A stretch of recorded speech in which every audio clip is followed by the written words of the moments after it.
atheists, any kind of religion or people without religion, and being in this kind of social and political affairs. Thank you very much for listening for me, and I will be more than happy to hear your comments, or if I may, I try to answer your questions.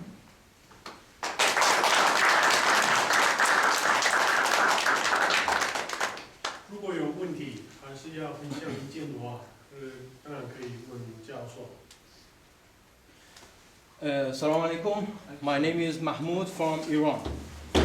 You said you have been to Iran, yes? Yeah, Tehran. Yeah. I met the former president Rafsanjani, not personally in a meeting. It was 3 or 4 years ago. Yeah. Okay. I have 3 questions. First, who is these people, ISIS? What is the financial resource and income they have? Where the money, where does it coming from? The third question is, Islam, like other religions or ideologies, maybe has a spectrum of the ideas or people. It is a spectrum. In it you can find, on one hand, on the one end you can find very radicals, and in the other hand, other end you can find some very easygoings. To my understanding, what they do in Iraq, ISIS, it is most of that, or all of that, is based on Islamic jurisprudence, and they are not doing anything out of this Islamic rule. What they do, whatever they do, it has some historical backgrounds.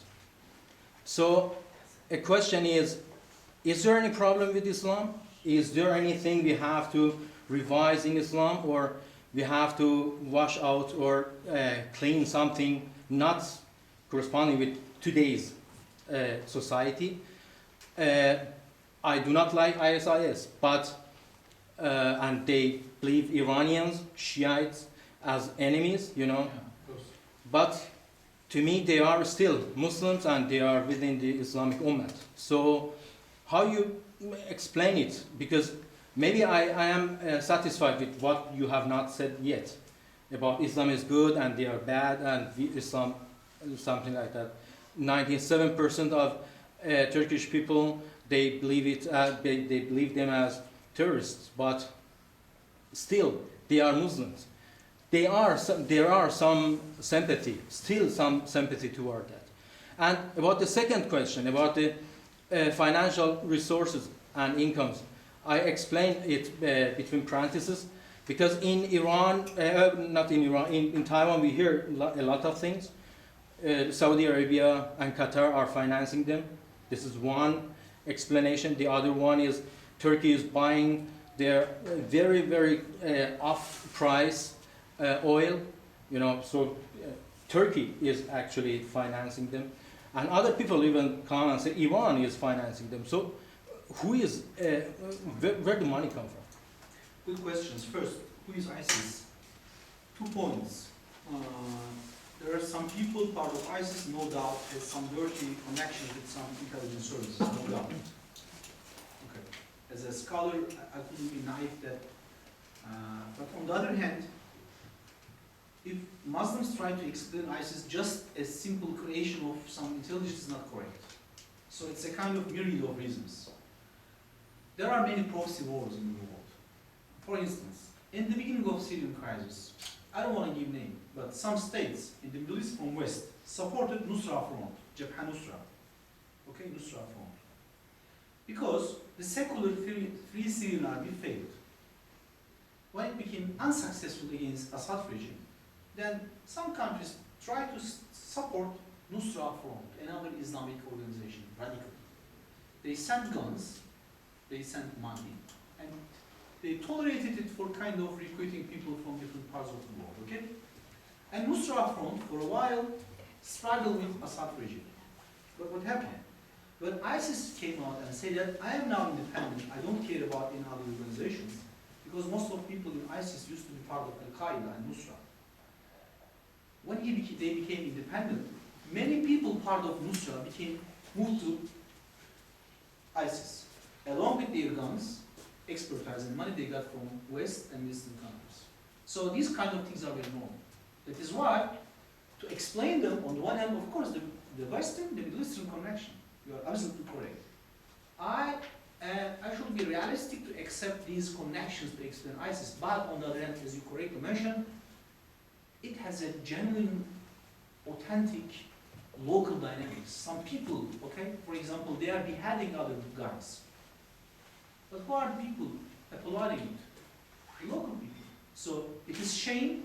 So as Muslims, we cannot explain ISIS just focusing on Western conspiracies. So my answer to your question is ISIS, I do recognize there are some dirty business about ISIS. Even leading officials I met here, academics are talking about that, no doubt. Because it's a part of international system, we have some proxy groups, okay? You know the story from Iran perspective, Lebanon for example, there's Hamas, there's Hezbollah, from Turkish perspective as well, from American perspective as well. I mean, this morning I was just visiting a Taipei 101 and there was a group of peaceful protesters but labeled by terrorists from some other states and so forth. So countries have these connections that they have ready to give this kind of support in any case. Okay, the first question. So it is of course part of some dirty business, including Gulf countries, yeah. That's the point. I mean, for example, some states in the region are clever enough to realize that as to target Iran, for example, and to weaken Iran, they may play that game, no doubt. But on the other hand, Muslims, no matter Shia and Sunni, should realize that there is a problem. Then this brings us to your second question, very important question. As a Muslim, I will never say that in theory Islam is a problem. But we shouldn't try to apply the Islamic jurisprudence as we did 7 or 8 centuries ago. Islam does, as a Hanafi Muslim, I have a respect to other interpretations, Jafari tradition of Iran, no doubt. But coming from a Hanafi tradition, how I understand Islam, I mean, if you go to Western history, I visit the Museum of Shame, how people punishing people for sexual crimes in 1600s in Prague. You cannot believe, but it was normal. I mean, 3 centuries before, maybe slavery was normal here. How I understand Islam? Islam says that protect social order and put some kind of regulations according to 8, 9, 10, 11 centuries. The purpose is to protect the order. Okay, not the detail about that. We can change the detail. We can put him in prison, we can fine him money, okay? We can let him go another country. So, Islam has no problem in terms of suggesting public order, but if you try to keep public order based on the techniques of a couple of centuries before, it is not correct. What ISIS is doing, that is why I don't accept that. It is not Islamic. Let me be very clear on that. Cutting hand off is not Islamic to me right now. Very point. It's something in his history. I mean, for example, I don't know, maybe in China, in 1100s, there people are chopping each other, okay? It was normal. I mean, from our perspective, of course, it's not normal, okay? But maybe living in 11th century in China, we would be satisfied to see that our enemy is chopped. Like, okay, I'm satisfied, this is justice. But the point is, we cannot think that. So ISIS is not Islamic in terms of bringing those mentality in our age, okay? So, while thinking about jurisprudence, Mr. Gentleman, the question should be, what is the purpose of Islam? Okay, the purpose of Islam is order, not cut off hand. It's the detail, we can change it. Tariq Ramazan, a leading scholar, has published a book from Oxford University Press, Radical Reform. In that sense, we should make a step forward about that, okay? About that. This is a critical point. The problem of ISIS, as I said, parallel to your questions, interpretation is the main source of the problem. I mean, there are some scholars in the Muslim world who believe that sending a kid to a school could be a problem. You know, Boko Haram in Nigeria. What is the meaning of Boko Haram in Islam? Modern education is forbidden. Boko Haram means in local language, so they don't accept that. But we have Mormons in US, polygamy. So as long as it doesn't go to violence, we should respect. As a professor traveling around the globe, one thing I learned that you shouldn't criticize anything as long as it's not violent. So many people, I mean people, you cannot believe what kind of beliefs we have around the globe. You should read maybe Malinowski's Trobriand Islands, how people respect their families. Oh, there are some practices which are waived in Turkey, but no, we shouldn't do that. Cultural relativism is the social basis of social science. We should be respectful for any belief. If If I hear that some people worship their father, as a Muslim, no. But as a scholar, yes, I have respect. It's up to them. I cannot do that. But as long as no violence, social science doesn't allow us to be respectful to violence. So based on that, what ISIS is doing is an anachronistic, wrong interpretation of Islam. It is not Islamic, okay? No doubt. The global Muslim community should say that, no, this is not the perfect way to understand Islam. If we try to understand Islamic jurisprudence and we used to understand in 13th century, 11th century, it's a problem. The second point, psychological aspect. Some pure Muslims believe that if we speak in that way, aren't we doing a disrespect to those people in those areas? No, it's not. It was their age. It was their age. So it was their age, and in their age, it's the way to understand. For example, a couple of weeks ago, I was watching BBC HD. There was a program about taxation. Do you know in 700s, British government was taxing watch? But right now we are not doing it. The government's levying on tax to automobile, iPhone, ATS, phone, but not watch. But in the beginning, watch is something economy. So the government's putting taxes on watch. If you buy a watch, you should pay tax. But right, it's a kind of, maybe 2 centuries later, there will be no tax on automobile. So and so forth. In Texas, for example, no tax on food right now. In the same way, jurisprudence is open to interpretation. Okay, so how ISIS understand Islamic jurisprudence? Not Islamic. Not Islamic. Beheading people is a pornographic act. Totally inhuman, totally anti-Islam. No doubt. The third question: finance and local support. First of all, you should understand something. It's a big area collapse. Okay. The Turkish border with Syria, 900-kilometer border. It is very difficult to keep that. Turkish security is trying to stop that. I have seen reports the Turkish army is cutting the pipes, but I'm talking about the state collapse. I count the states: Ukraine, Georgia, Egypt, Afghanistan, Pakistan. So it's such a huge area you can travel without any strong border control. So it's difficult. But on the other hand, you are absolutely correct. I don't understand. Some states supported them in different ways. But even in US right now, some analysts suggesting the government to support Al-Hazm group, for example, a kind of liberal Muslim group in Syria. They may support them, that may fail because it could become a radical. So there are some states, unfortunately, for some strategic concern, supporting this kind of stuff. Yeah, they tolerate it, unfortunately. Yes, you are right. But on the other hand, we should be realistic to see that there is a collapsing regional order. It is very difficult to control. Very difficult to control. Let me give you a fascinating example. Normally, Greece, our neighbor, Greece, Yes. has a very strong security system to protect illegal migration. But when Greece collapsed economically, they say that we don't have money, why should we finance that? Then automatically our western border collapsed. So many people who go to Europe through illegal ways prefer Greece, because Greece is out of money. If a government facing an economic crisis, you cannot imagine putting money to security guards. Okay? So the collapse of system opened the gates for many opportunities. Okay. Yes, gentlemen.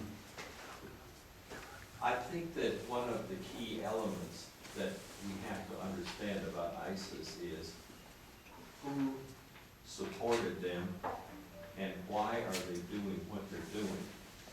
And I just found this article from The Guardian last Thursday, December 11.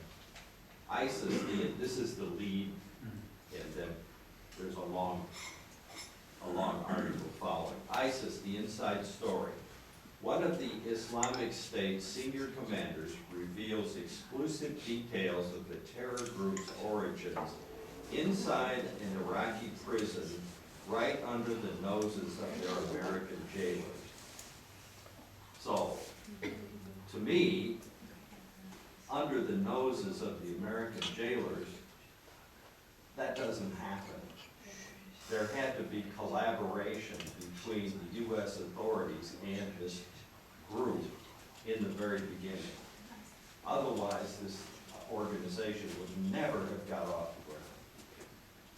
Second, who benefits from all the turmoil in the who is the real enemy of ISIS? And who is the one that's benefiting from all of this mess? Comments or questions? It's both. I think it's fair that you can name names. Well, what we have is a quite complicated problem. Even I disagree with some parts of your quotation and your comments. From a political science perspective, sometimes we do not put it in this kind of context because it may lead to a kind of false conclusions. But I'm not saying that we're not we're wrong. For some reasons, this is a crime. I mean, this is a crime, and to collaborating crime is also a crime. But there is no doubt, first, it is true that if we have a group acting in such large of area, using sophisticated weapons, using sophisticated knowledge, information, because the knowledge of geography is a strategic information. You cannot believe that is something made by just simple people and so forth. So I am very clear to underline that some states' strategic concerns and interests may have led this kind of unwanted developments, no doubt. Syria is a proxy war zone right now, which means that it's an area, battleground. Behind the scene there are many states, Turkey, Qatar, Saudi Arabia, US, Israel, Egypt, Iran, for example, and mainland China, India, for example, Russia. So you don't, what is the meaning of, just like you quote, coming to before Hong Kong on the plane, I read a newspaper saying that German government is training Kurdish rebels. Okay, what's that? To use their weapons. No. To protect themselves. Sorry? They are training them to use. We don't know. the Well, this is the typical media coverage. And you read that, okay, there are some ISIS guys, and of course it is normal that Germany is training the Kurdish guys, but this is a long story. We don't know how those people, what they do. For example, I read a personal account of a terrorist guy who is now in prison saying that why I give up, because one, they give me a kind of gun which is $4,000, and I decided, wow, I should sell it. So the idea of supporting a group, gentlemen, is a very dirty idea.